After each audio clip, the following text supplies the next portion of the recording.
The destroyer cults think nothing of sacrificing their physical forms to optimize themselves for slaughter.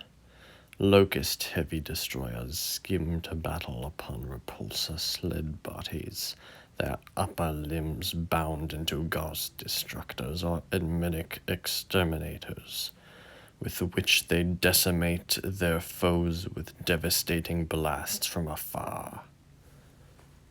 Hello, welcome to Trazen's Vault, and today I'm going to be doing not only my first 40k video, but my first Necrons video and my first tactics video, so it's a lot of firsts here. So I'm just going to be going over, just doing like a unit review of the Lokhust Heavy Destroyer. So they can be fielded in units of 1 to 3, and their point cost has been dropped to 60, and their power level is 4. Maybe it's been changed because of the power level drop, but I don't know. The main point is that the point cost is it's going to be very useful. We'll get into that in a bit. But movement is 8 inches, very good. Usually movement doesn't matter for heavy units as much, but these guys definitely could be very useful. Weapon skill, ballistic skill, 3-ups, very nice. Strength 4, solid, average Necron strength. Toughness 5, a little bit over average, very good. Wounds 4, this is kind of where the unit drops the ball. It's for heavy support, doesn't have as many wounds, but that's why you want to field them in units of 2 to 3. They can be fielded just as 1, but usually it's best to do 2 to 3. I think we'll get to that soon. Attacks 2, not going to be doing that much, but it's nice that it's there, I guess. It's better than 1. Leadership 10, solid saves, 3-ups, good stuff. So then we go to the weapons. The Adminic Exterminator, I think, looks the coolest, but it's still they both got 36-inch range, but it does heavy. The type is heavy 3d3, strength 7, AP -1, damage 1, and it has the blast ability. It's decent for a heavy weapon, but ultimately you're gonna want to go with the Ghost Destructor because it is so much better. It's got the same range, but it's heavy 1, strength 10, AP -4, and 3d3 damage. Now, I think the heavy 1 may turn some people off, but I think, if you have 2 or 3 of these guys, this could be 2 or 3 shots. And that's great for weapons this heavy.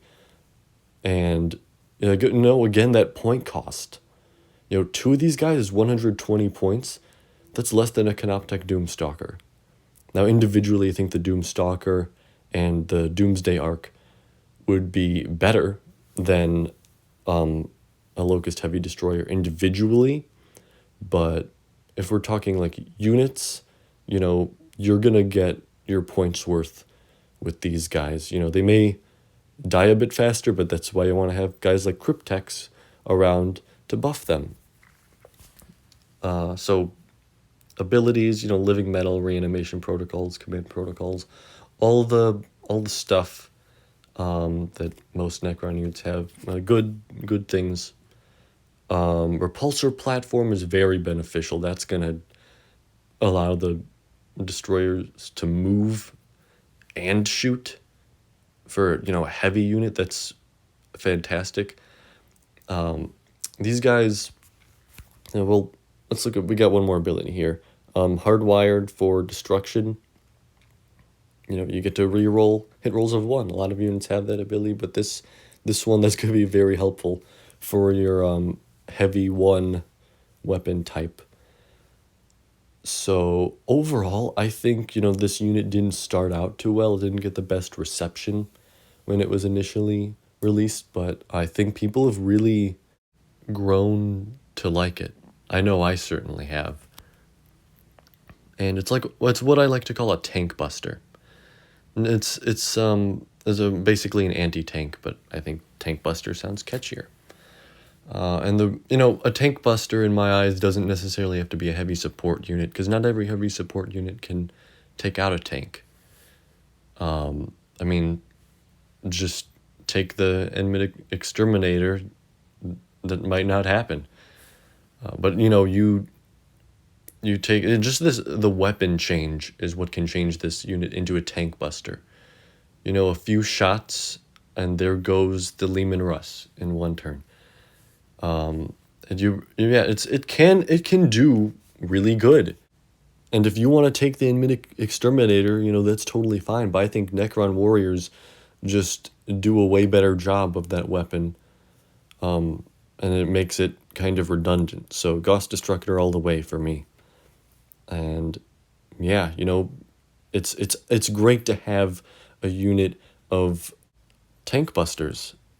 These types of units, there's usually only like one, maybe two models in them, but you can field 3 models in one unit of these guys, and it's gonna only cost like 20 more points than a Canoptic Doomstalker. And don't get me wrong, I love that model, but these guys, that those points for what you get, it's going to be really great. Obviously, if one gets destroyed, you're going to have one less shot, which is, that's a lot of damage, but I think it is worth the risk. See you guys in the next video. Goodbye.